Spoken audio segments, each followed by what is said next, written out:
నమస్తే, welcome to రణక్షేత్రం 2024. నేను మురళి.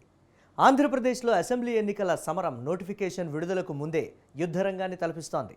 అధికార విపక్షాలు గెలుపు కోసం కొదమసింహాల్లా పోరాడుతున్నాయి. జగన్, చంద్రబాబు, పవన్ కళ్యాణ్ ప్రచార రంగంలోకి దూకడంతో రాజకీయం రసవత్తరంగా మారింది.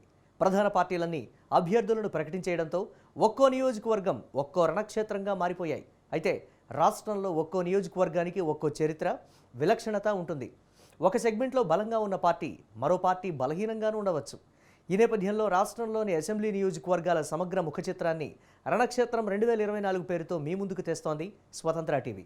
ఇందులో భాగంగా ఇవాల్టి రణక్షేత్రంలో కనిగిరి, మైదుకూరు నియోజకవర్గాల పూర్తి వివరాలేంటో చూద్దాం. రణక్షేత్రంలో ముందుగా కనిగిరి నియోజకవర్గం విశేషాలు చూద్దాం.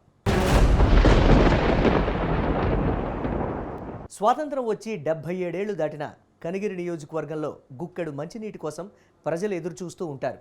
కరవు సీమగా వలసల ప్రాంతంగా ఉన్న నియోజకవర్గాన్ని నాయకులు ఎంత మేరకు అభివృద్ధి చేశారు? కాంగ్రెస్, తెలుగుదేశం, వైసీపీ అన్ని పార్టీలు కూడా కనిగిరి నియోజకవర్గంపై చూపించిన శ్రద్ధ ఏమిటి? ఉద్దానంలాగే ఇక్కడ కూడా ఫ్లోరైడ్ బాధితులున్నారా?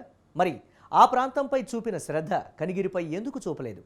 అసలు కనిగిరి నియోజకవర్గం ముఖ చిత్రమేంటో రణక్షేత్రంలో చూద్దాం.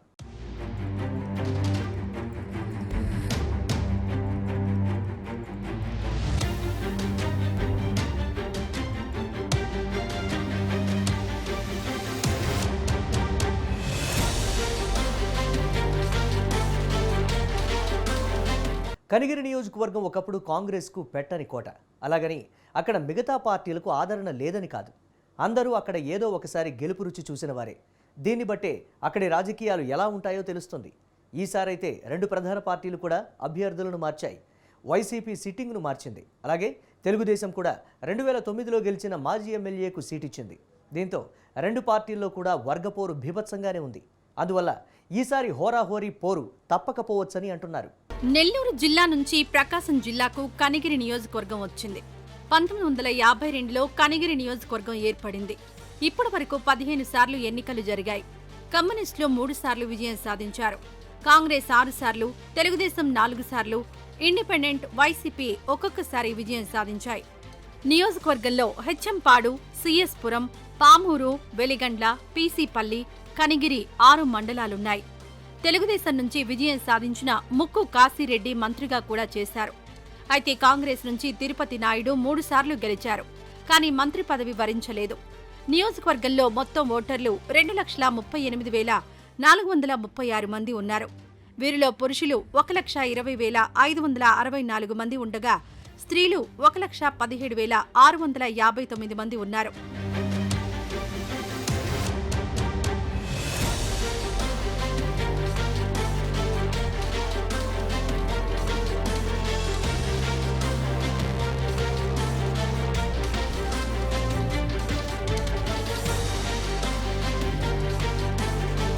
కనిగిరిలో YCP sitting MLA Burra Madhusudan యాదవ్ని కాదని కొత్త అభ్యర్థికి ఇవ్వడంతో కొత్త పంచాయతీకి తెరలేచింది.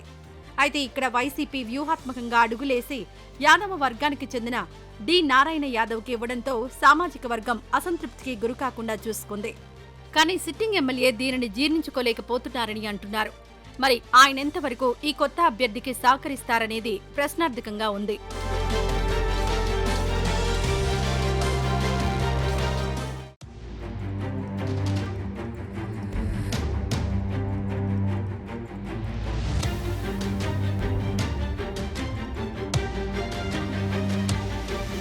తెలుగుదేశం నుంచి కూడా ఇదే తరహా పంచాయతీ జరిగింది.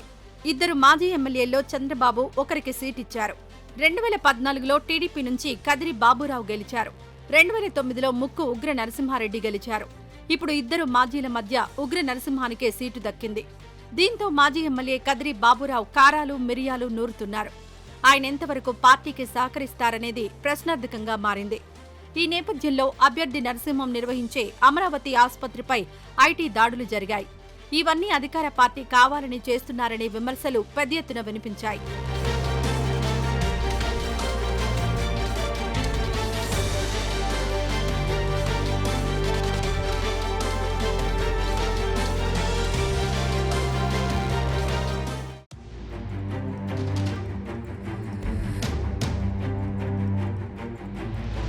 గజపతులు, యాదవరాజులు, రెడ్డిరాజులు ఏలిన రాజ్యం, కాటమరాజు పాలించిన ప్రదేశం, కవి రాజు నన్నెచోడుడు తిరుగాడిన నేల, అందమైన ప్రకృతి సౌందర్యానికి చిహ్నం, అత్యద్భుతమైన ప్రాచీన ఆలయాలకు కట్టడాలకు నెలవు అయినప్పటికీ రాష్ట్రంలో అత్యంత వెనుకబడిన నియోజకవర్గంగా కనిగిరి ఉండిపోయింది.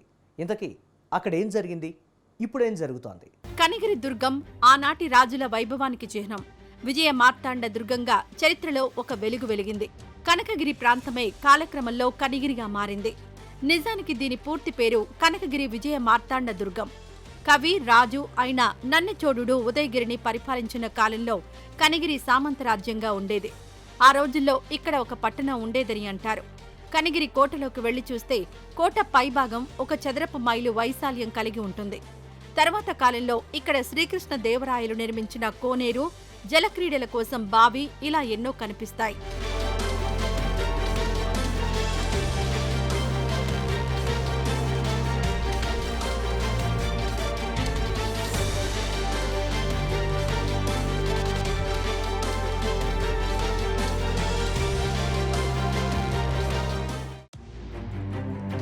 విజయనగర సామ్రాజ్యాధీశులు, గజపతులు, యాదవులు, రెడ్డిరాజులు, రాజప్రతినిధులు, బహమనీ సుల్తానుల ఏలుబడిలో కనిగిరి దుర్గం ప్రముఖ స్థానాన్ని అలంకరించింది.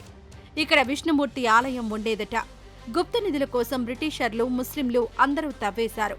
ఆ మూర్తి విగ్రహాలు అక్కడే ఉండడంతో పర్యాటకులు పూజలు చేస్తుంటారు. ఇక్కడ నీరు ప్రతి కాలంలో పుష్కలంగా ఉంటుంది. ఇక్కడ నుంచి మరికొంత దూరం వెళితే, ఒక 2 కిలోమీటర్ల దూరం వెళితే అక్కడ మందుగుండు సామాగ్రి దాచిన కొట్టాలు, గుర్రపుశాలలు, భోజనశాలలు, వంటశాలలు, ధాన్యాగారాలు అన్నీ దర్శనమిస్తాయి. అలాంటి కనిగిరి నేడు రాజకీయ పాలకుల చేతుల్లో పడి ఎలా ఛిద్రమైపోయిందో తెలిస్తే ఆవేదన కలుగుతుంది.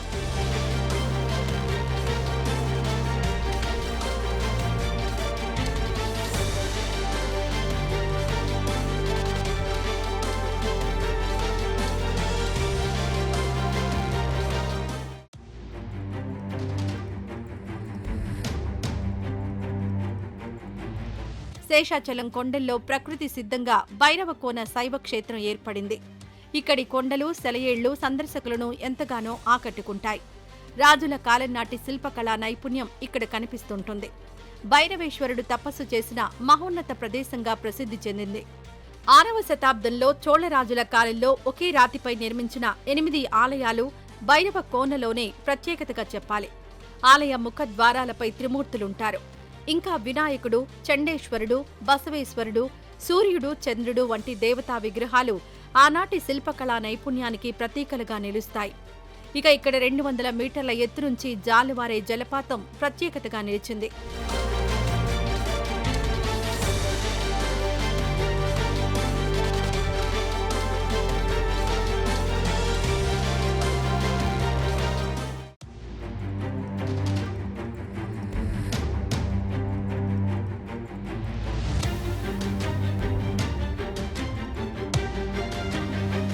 గతమెంతో ఘనకీర్తిగా ఉన్నా ఇప్పుడు వాస్తవంలోకి వచ్చి చూస్తే పరిస్థితులు అత్యంత దారుణంగా ఉన్నాయని చెప్పాలి.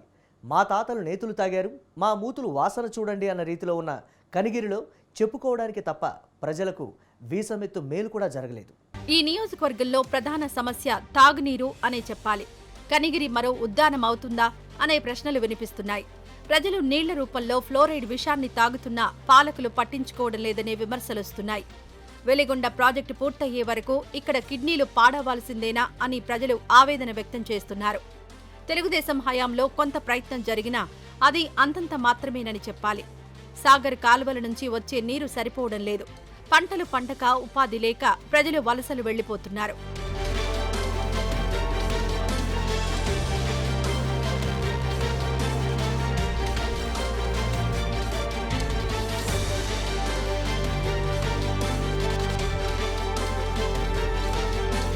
వలసల నివారణ, స్థానిక ప్రజల ఉపాధి కోసం తెలుగుదేశం హయాంలో జాతీయ పారిశ్రామిక ఉత్పాదక మండలి ఏర్పాటు చేస్తామన్నారు. ప్రజల్లో ఆశలు రేగాయి. అందుకోసం 12,000 ఎకరాల భూమిని కూడా సేకరించారు. ఆర్భాటంగా శిలాఫలకం ఏర్పాటు చేశారు. అయితే ఆ దిశగా పనులు మాత్రం ఇప్పటివరకు ప్రారంభం కాలేదు. నడికుడి, శ్రీకాళహస్తి రైల్వే పనులు నత్తనడకనే సాగుతున్నాయి. కనిగిరిలో ట్రాఫిక్ పెరుగుతున్నా రోడ్ల విస్తరణ జరగడం లేదు. ఇంకా డ్రైనేజీ వ్యవస్థల గురించి ఎంత తక్కువ చెప్పుకుంటే అంత మంచిది. వర్షాకాలంలో అయితే మురుగునీరు, డ్రైనేజీ నీరు కలిసి రోడ్లపై ప్రవహిస్తూ ఉంటుంది.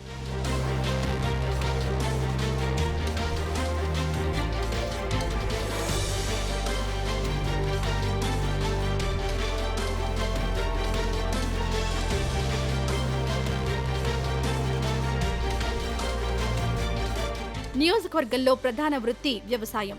ఎక్కువగా వర్షాధార పంటలైన కంది, సజ్జ, మినుము, శనగ, వరి పంటలు పండిస్తారు.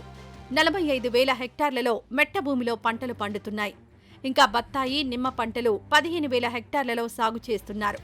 వీటిని కలకత్తా, బెంగళూరు, చెన్నై, హైదరాబాద్, ముంబై తదితర ప్రాంతాలకు ఎగుమతవుతుంటాయి. మెడిసిన్, జ్యూసులు, పచ్చళ్ల తయారీకి ఇక్కడి నుంచి తీసుకువెళ్తుంటారు.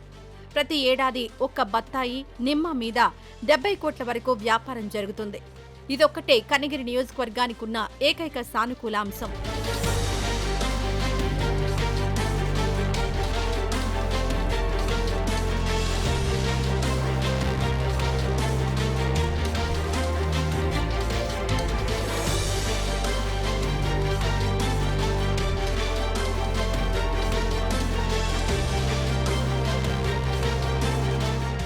స్వాతంత్రం వచ్చి ఇన్నేళ్లైంది. ఇప్పటి వరకు పార్టీలు, ప్రజాప్రతినిధులు ప్రజలను మోసం చేస్తూనే ఉన్నారు. ఈసారైనా ఎన్నికైన పాలకులు కనిగిరి ప్రజల దాహార్తిని తీర్చాలని కోరుకుందాం. శాశ్వత ప్రాతిపదికన ప్రాజెక్టు పథకాలను రూపొందించి అమలు చేయాలని, ఫ్లోరిన్ రక్కసి నుంచి ప్రజలను కాపాడాలని కోరుకుందాం.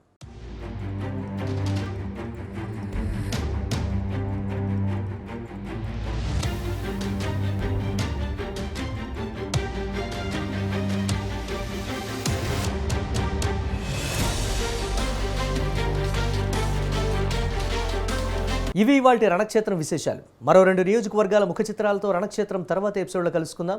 కీప్ వాచింగ్ స్వతంత్ర.